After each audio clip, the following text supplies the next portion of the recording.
Pedindo a proteção divina, declaro abertos os trabalhos desta sessão ordinária da Grade Tribunal Regional Eleitoral de Mato Grosso, inicialmente cumprimentando a todos, desejando um feliz ano para todos nós e que a saúde nos contemple todos os dias. Quero cumprimentar o Dr. Gil Pérez pela sua ascensão a um cargo neste Grade Tribunal Regional Eleitoral, desejando também a ele sucesso na sua nova empreitada e com certeza vai se sentir bem aqui porque é dotado de uma capacidade de inteligência muito forte. Não havendo nenhuma inversão da pauta, nenhum pedido de preferência, e sendo o primeiro da pauta da minha relatoria, eu passo a palavra ao excelentíssimo desembargador José Ferreira Leite, ministro vice-presidente, para presidir este ato.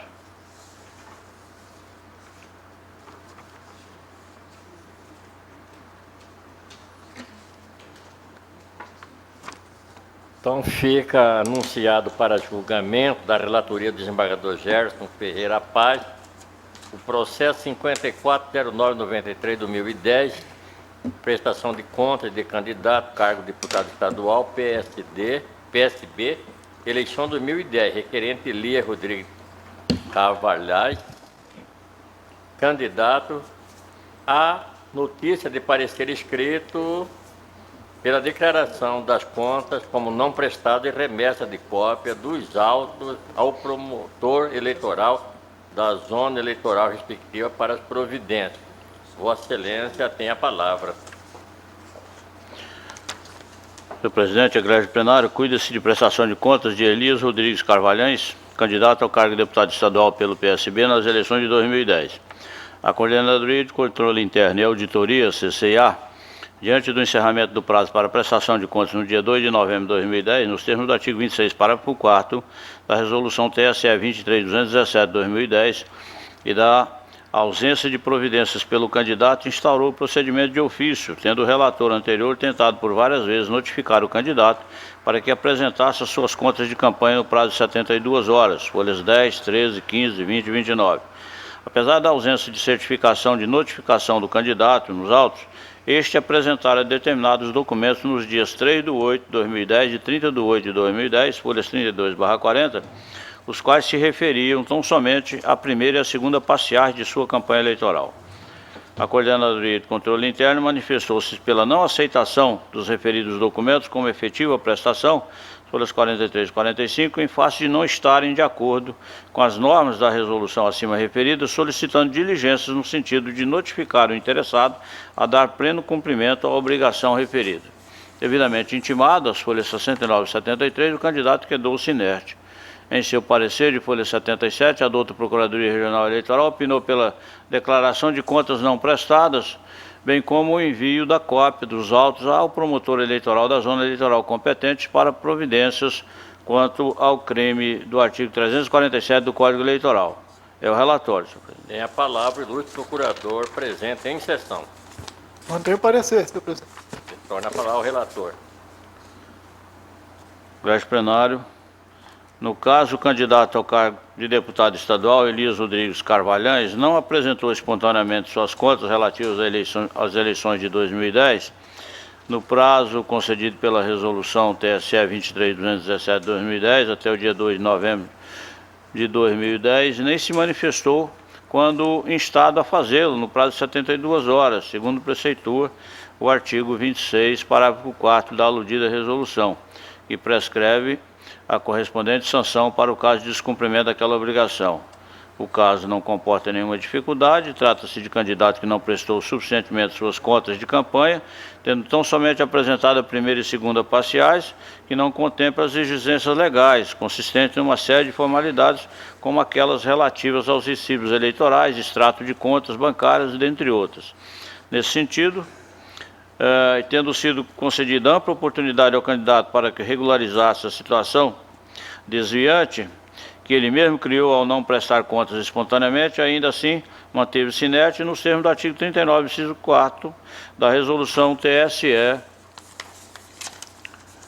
23.217 de 2010, em consonância com o parecer da doutora Procuradoria Regional Eleitoral, não resta outra alternativa senão declarar não prestadas as contas do candidato Elias Rodrigues Carvalhães relativas às eleições de 2010. Ainda em sintonia com o parecer ministerial, voto no sentido de remeter cópias dos autos ao promotor eleitoral da zona eleitoral competente para providências quanto ao disposto no artigo 347 do Código Eleitoral. É como voto, senhor presidente. Consulta o plenário se há algum entendimento divergente do relator. Não havendo, proclamo o resultado. O tribunal, à unanimidade, declarou não prestadas as contas do candidato Elias Rodrigues Carvalhães. A direção dos trabalhos retorna a Vossa Excelência, desembargador Zé. Muito obrigado. Desembargador Zé Ferreira Leite. Em continuação, anuncio o julgamento do 402 da pauta, processo 448.752/2010, prestação de contas de candidato, cargo deputado estadual, DEM, eleições 2010, requerente Jaime Marques Gonçalves, candidato. Parecer é pela desaprovação das contas. É a relatoria do excelentíssimo senhor doutor André Luiz de Andrade Posetti, que tem a palavra. Senhor presidente, egrégia corte, doutor procurador. Trata-se de prestação de contas do candidato Jaime Marques Gonçalves, referente à candidatura ao cargo de deputado estadual pelo DEM nas eleições gerais de 2010.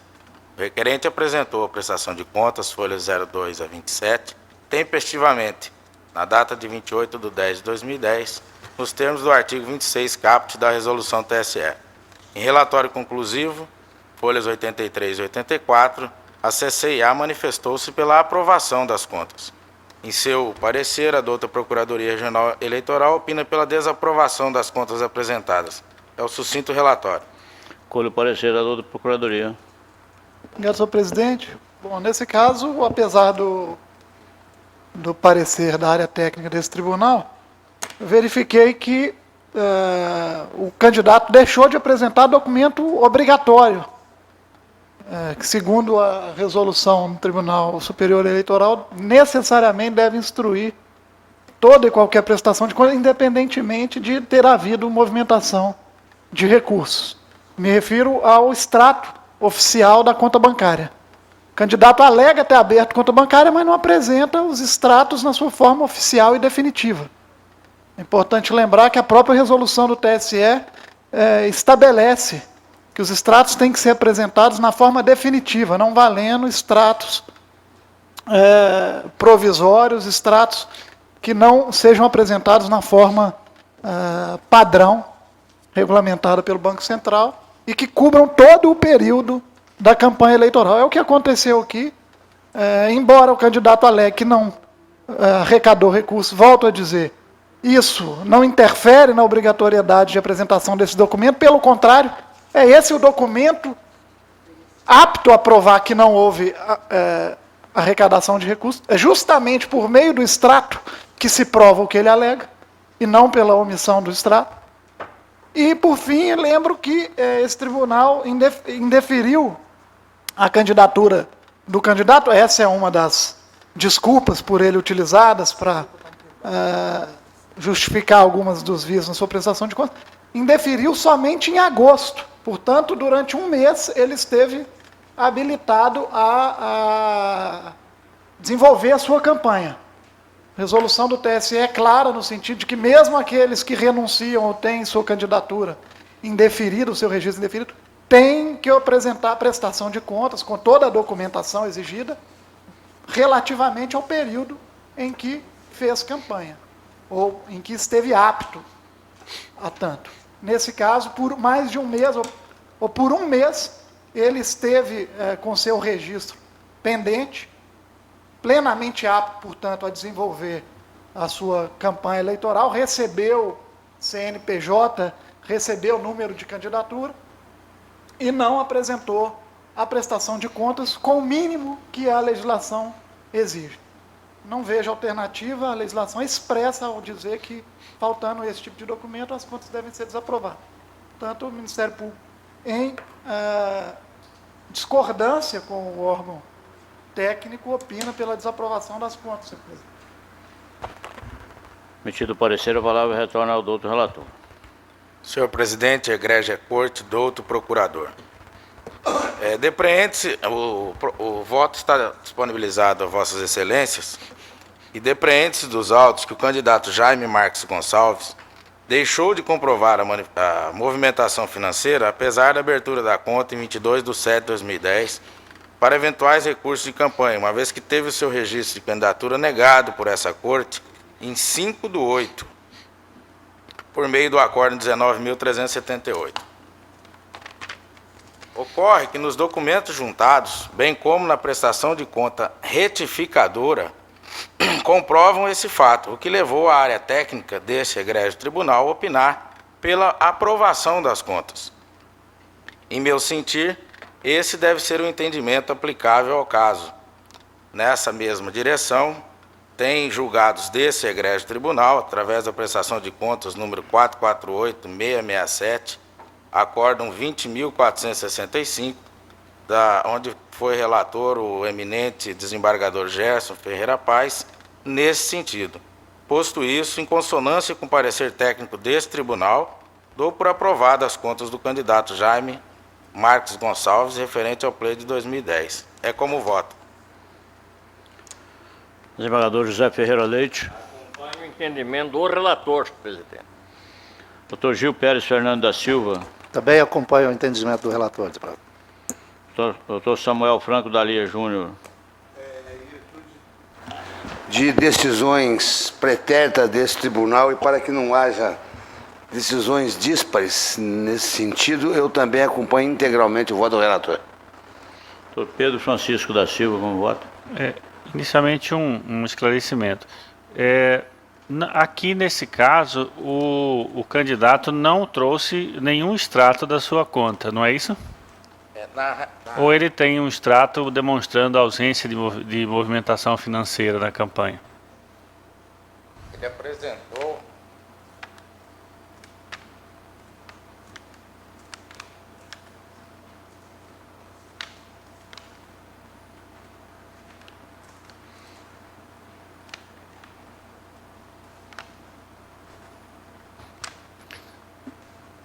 Só aproveitando enquanto... Na prestação de contas, na retificadora, ele apresentou o acórdão onde foi indeferido o registro da candidatura dele ao... Certo, mas extrato da conta ele não apresentou. Não.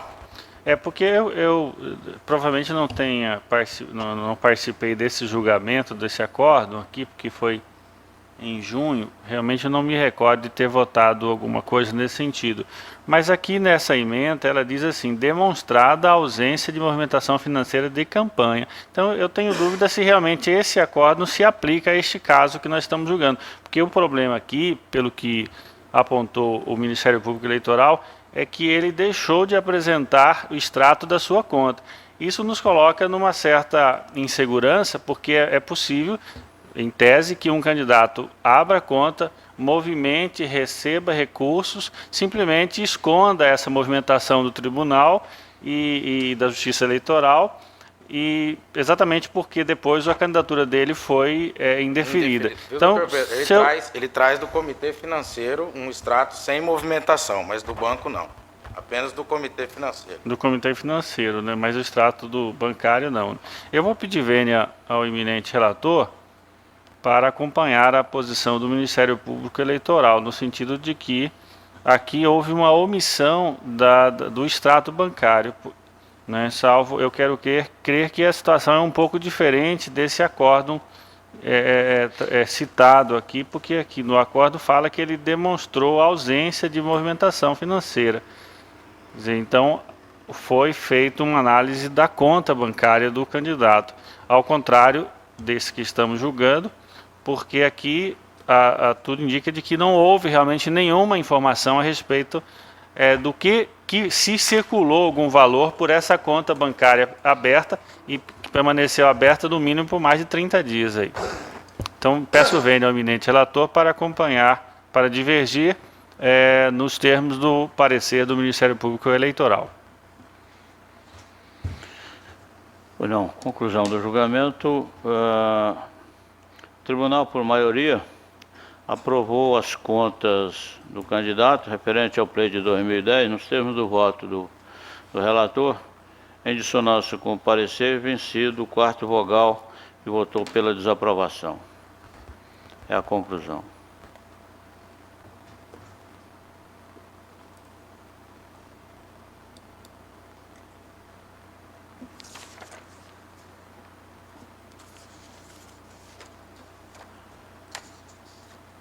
Anuncio o julgamento do 403 da pauta, que é o processo 494.909/2010, prestação de contas de candidato, cargo deputado estadual, PTB, eleições de 2010, requerente Elisângela de Souza Pinheiro, candidato, parecer é pela desaprovação das contas, e a relatoria é também do doutor, excelentíssimo senhor doutor André Luiz de Andrade Posetti, que tem a palavra.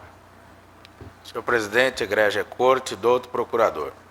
Trata-se de prestação de contas da candidata Elisângela de Souza Pinheiro, referente à candidatura ao cargo de deputado estadual pelo PTB nas eleições gerais de 2010. A requerente apresentou a prestação de contas, folhas 02 a 43, tempestivamente, na data de 2/11/2010, nos termos do artigo 26 caput da resolução.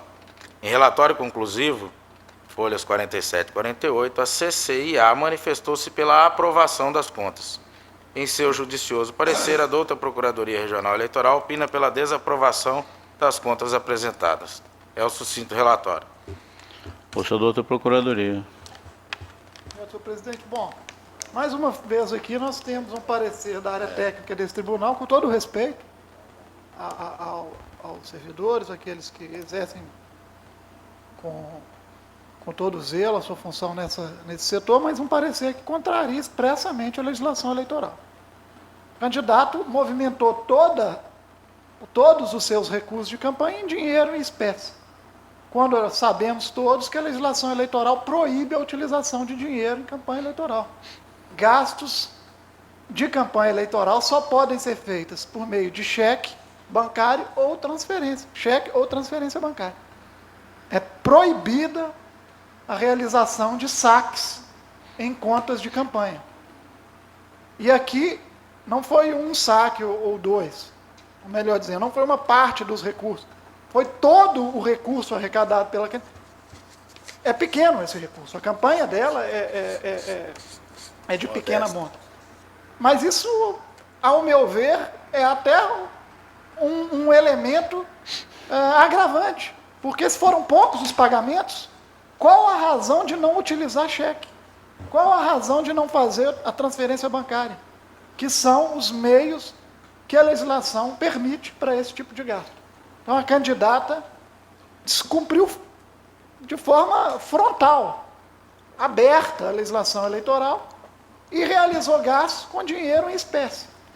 Usou a conta bancária apenas como uma ficção, porque os recursos todos que ali foram depositados foram sacados para que ela pudesse fazer os gastos que fez usando o dinheiro.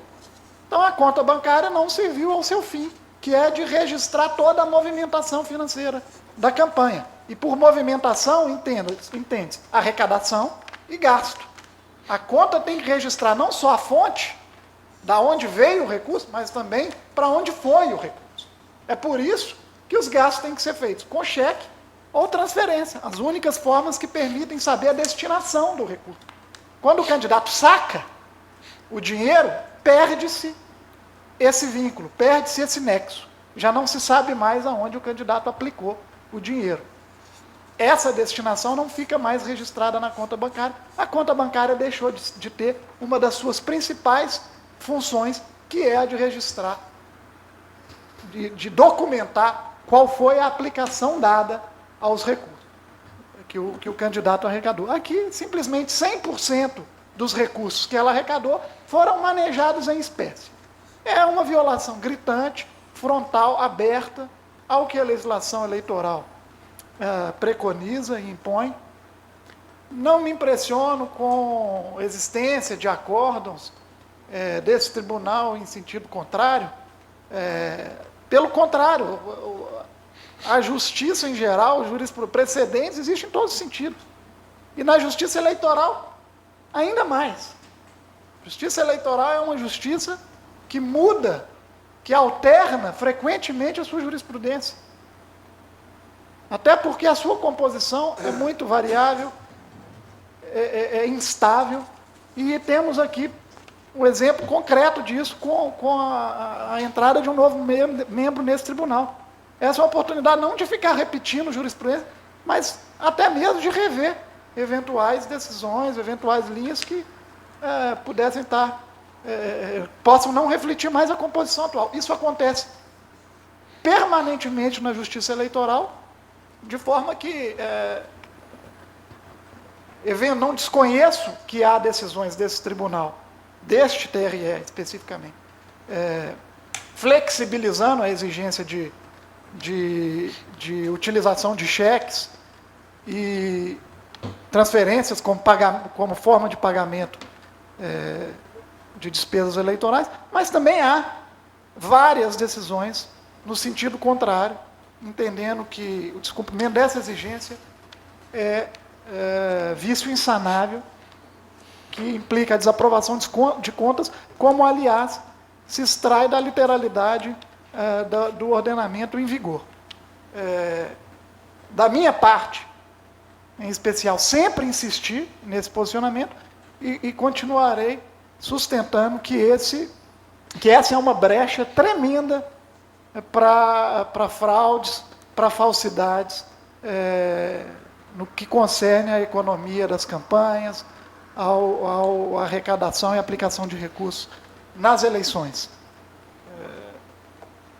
Entendo que a conta bancária é o principal instrumento que a Justiça Eleitoral dispõe para fiscalização das campanhas eleitorais. A partir do momento que se abre mão da funcionalidade dessa conta, permitindo que o candidato deposite e depois retire os recursos para gastar onde ele bem entender, a Justiça Eleitoral passa a ficar à mercê das alegações, das declarações do candidato, sem ter um instrumento material, uma ferramenta concreta de fiscalização.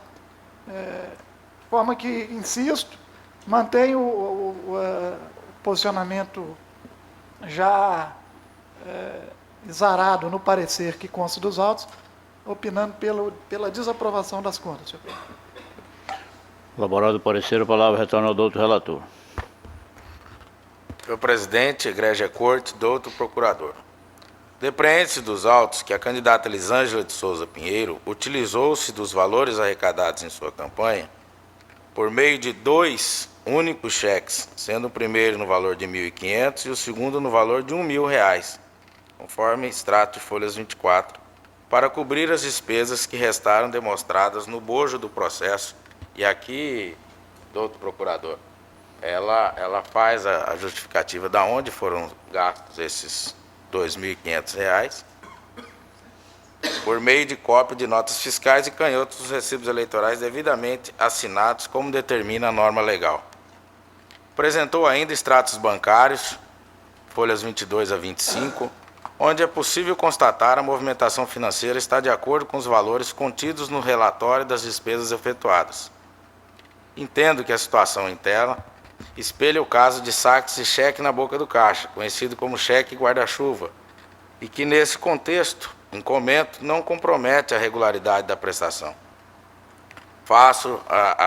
Colaciono a prestação de contas de número 536659, do acórdão 20.750, da lavra do excelentíssimo senhor Dr. Samuel Franco Dalia Júnior, julgado em 3/11/2011. Posto isso, em consonância com o parecer técnico deste tribunal, aprovo com ressalvas a prestação de contas da candidata Elisângela de Souza Pinheiro, referente ao pleito de 2010. É como voto, Vossa Excelência.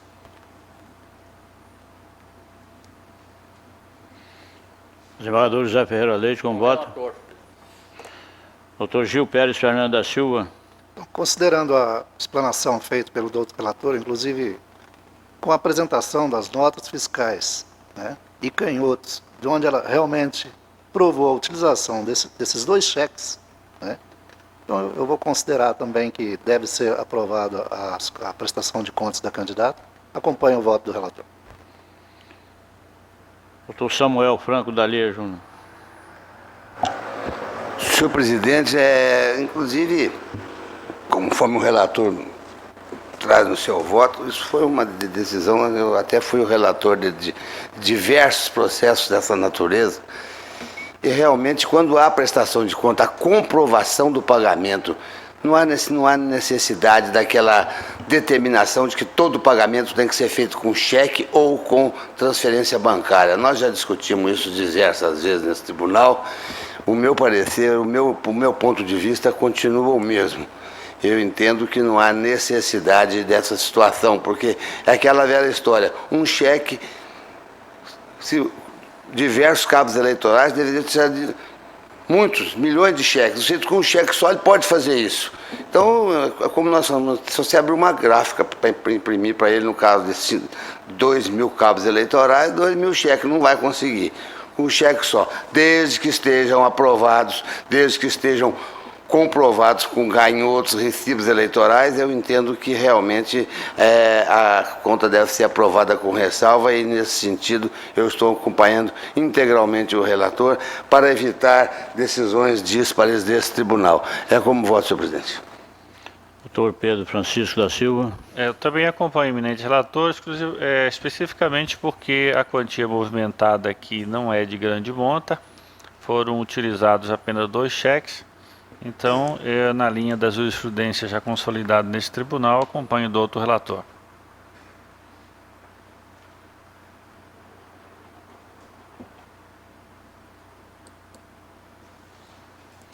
Conclusão do julgamento. O tribunal, por unanimidade, aprovou com ressalva as contas da candidata referente ao pleito de 2010, nos termos do voto do relator, em dissonância do parecer ministerial.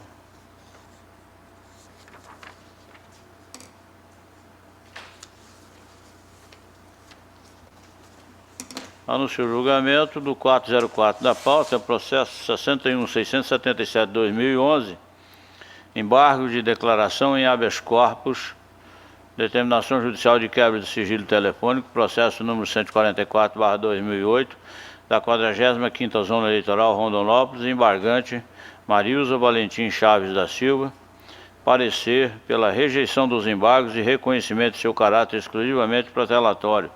A relatoria do excelentíssimo senhor desembargador José Ferreira Leite, que tem a palavra. Cuida-se de embargo de declaração com pedido de efeito infringente, oposto em face de acordo número 20757, no qual, segundo o embargante, a parte declinar a competência desta corte para processar e julgar habeas corpus, previamente impetrado em favor da paciente Mariúva Valentim Chaves da Silva, teria este tribunal declarado indiretamente a nulidade das interceptações telefônicas anteriormente determinadas pelo juiz eleitoral de primeiro grau com jurisdição na 45ª Zona Eleitoral Rondonópolis. Referindo-se aos dispositivos do artigo 275, incisos 1 e 2 do Código Eleitoral, o embargante suscita expressamente a existência de omissão e contradição, que entende subsistir no aludido acordo, eis que, ao proferir a incompetência, deveria declarar de forma inequívoca a nulidade dos atos praticados pelo citado juízo da instância de piso,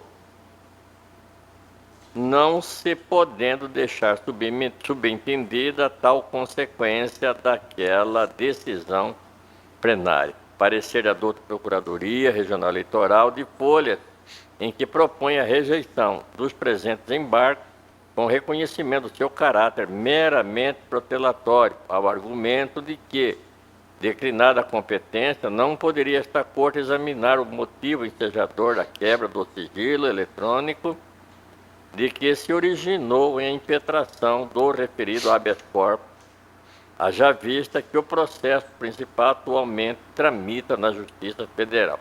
Portanto, tendo a matéria sido exaustiva e motivadamente aclarada no voto condutor do acordo, ora embargado, não assiste qualquer razão para a propositura dos presentes embargos, estando seu autor objetivando simplesmente procrastinar o curso do feito. É o sucinto relatório, senhor presidente.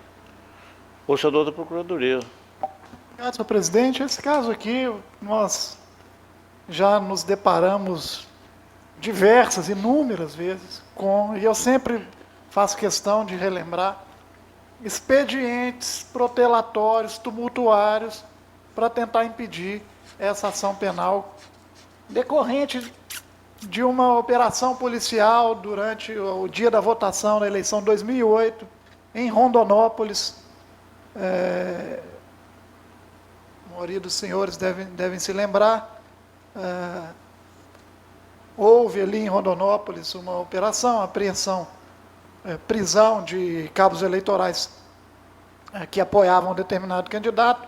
Essa candidata a vereadora estaria envolvida, e a partir de então, são inúmeros os expedientes que são manejados pelos advogados, pelos candidatos, pelas pessoas envolvidas aqui, para tumultuar a persecução, tanto penal quanto civil. Chegando a arguir exceção de suspeição contra promotores, agravos de instrumento, todos os expedientes possíveis já foram manejados. E agora, o que acontece? Uma parte do processo penal movido na instância de origem contra essa pessoa Mariúva, uma parte dela foi declinada para a Justiça Federal. A imputação ali é de 2 ou 3 crimes, e um deles o juiz declinou para a Justiça Federal, o processo nessa parte. O que fez o advogado? Impetrou um mandado de segurança aqui no TRE, querendo que o TRE anule as provas, a interceptação telefônica, no processo que foi declinado para a Justiça Federal. Dizendo que, se foi declinado para a Justiça Federal, o juiz eleitoral não tinha competência de determinar a interceptação telefônica. Portanto, essa prova é nula. Esse tribunal reconheceu o óbvio. Ora, se o processo hoje está na Justiça Federal, quem pode anular a prova é a Justiça Federal. O TRE não pode anular uma interceptação telefônica ou qualquer prova de processo que hoje está sob a jurisdição da Justiça Federal. A autoridade coatora não é mais o juiz eleitoral. A autoridade coatora, em tese, é o juiz federal que preside esse processo atualmente. É ele que pode anular as provas que o impetrante dizem que são nulas. O tribunal, então, declinou o habeas corpus, a competência para julgamento do habeas corpus, para o TRF, Tribunal Regional Federal da Primeira Região.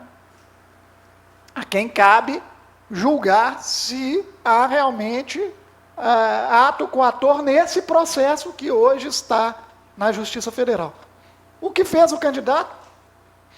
Opõe embargos de declaração, dizendo que o tribunal, ao declinar a competência, deveria ter reconhecido a nulidade da prova. Ora, ele queria que o tribunal tivesse julgado, concedido o habeas corpus, então, porque é justamente para isso que serve o habeas corpus, para declarar a nulidade da interceptação telefônica. Se o tribunal diz que não tem competência para o habeas corpus, como é que ele podia prover o habeas corpus? Então é mais uma prova do caráter protelatório, né? Se não se satisfez com o julgamento, poderia ter impetrado outro habeas corpus. O próprio manejo do embargos aqui deixa claro que o intuito é meramente protelatório. Porque em casos como esse, é até mais rápido impetrar um novo habeas corpus, se realmente tivesse havido alguma falha, algum vício na decisão do tribunal. Mas não, o advogado insiste, agora com embargo de declaração, dizendo que o tribunal, ao declinar o habeas corpus, tinha que ter anulado as provas lá no processo de origem, que hoje está na Justiça Federal. Não tem pé nem cabeça uma tese dessa, meramente tumultuária, e para pôr um fim nisso, entendo que é imprescindível que o tribunal proclame o caráter protelatório desses embargos, porque com isso eles deixam de surtir efeito de suspensão do prazo recursal, e aí o impetrante vai tomar as medidas para proteger a sua cliente lá na Justiça Federal, que é onde o processo hoje em dia corre, é onde a sua cliente, a paciente, está, em tese, segundo ele, sofrer coação ilegal. Portanto, senhor presidente, eu mantenho o parecer nos exatos termos em que já mencionados pelo relator. Mantido o parecer, a palavra retorna ao doutor relator. Senhor presidente, parece que o voto já foi disponibilizado aos pares, mas é no sentido da rejeição dos embargos e pelos motivos que o doutor procurador bem referiu, não só no parecer escrito, mas agora em plenário. Eu apenas não estou reconhecendo, embora não faça menção no voto, o caráter protelatório.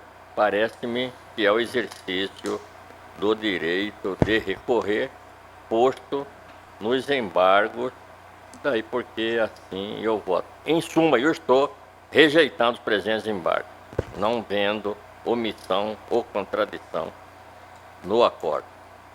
É nesse sentido o voto, senhor presidente. Doutor Gil Pérez Fernando da Silva, como vota? Acompanho o voto do relator. Doutor Samuel Franco Dalia Júnior. Acompanho integralmente o voto do eminente relator. Doutor Pedro Francisco da Silva. Acompanhe, senhor relator. Doutor André Luiz de Andrade Posetti. Na íntegra com o relator, presidente.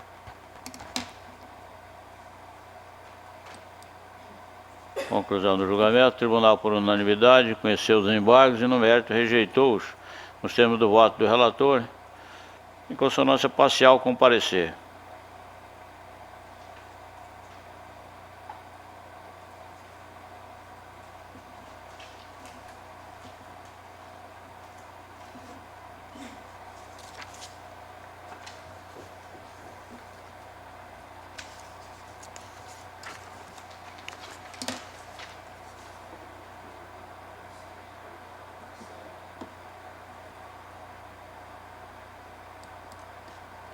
No julgamento de matéria administrativa, trata-se de um processo administrativo de requisição de servidora Ludmila Ferraz de Arruda para prestar serviços junto ao cartório eleitoral da 38ª Zona, Santo Antônio do Lervergé, requerente ao Dr. Murilo Moura Mesquita, juiz eleitoral daquela zona, e a análise feita pelo tribunal é de que não há nenhuma irregularidade e, portanto, preenchidos os requisitos legais, nós estamos deferindo a requisição, que é pelo período de 1 ano, para que a servidora preste seu serviço junto ao cartório da 38ª Zona Eleitoral, com sede em Santo Antônio do Lervergé, pelo prazo de 1 ano, contada a respectiva decisão da Justiça Eleitoral.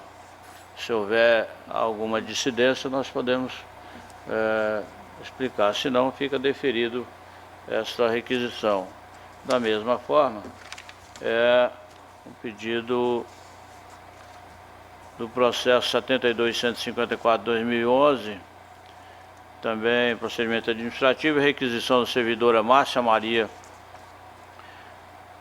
Gitirana Caetano para prestar serviço agora junto à zona eleitoral, da 45ª Zona Eleitoral de Rondonópolis. Requerente aqui é o Dr. Luiz Antônio Salles, juiz eleitoral daquela zona, e também a análise feita pela equipe técnica do tribunal, pela diretoria geral, emitiu parecer no sentido de ser apreciada pelo pleno com o consequente deferimento, e por isso nós estamos acolhendo esse parecer e votando no sentido de deferir a requisição da senhora Márcia Maria Gitirana Caetano para prestar serviço junto ao cartório da 40ª Zona Eleitoral, sede em Rondonópolis, pelo prazo de 1 ano. Consulto o pleno, se não há nenhuma divergência, ficam deferidos, aprovados, e ao encerrar os trabalhos, eu anuncio com muito pesar o falecimento na data de ontem, 16/1/2002, de Vitor Soares de Oliveira, filho da servidora requisitada Maria de Fátima Soares, que contribui com essa justiça especializada desde 2008, exercendo suas atividades no cartório da 54ª Zona Eleitoral desta capital. O tribunal deseja que a família encontre nas boas lembranças força para continuar a caminhada, sabendo que neste momento difícil as palavras pouco confortam, são etapas da vida que nos custam sempre aceitar, mas eternamente ficam as memórias e as infindáveis recordações. O tribunal traduz suas sentidas, sinceras condolências à família da ilustre servidora.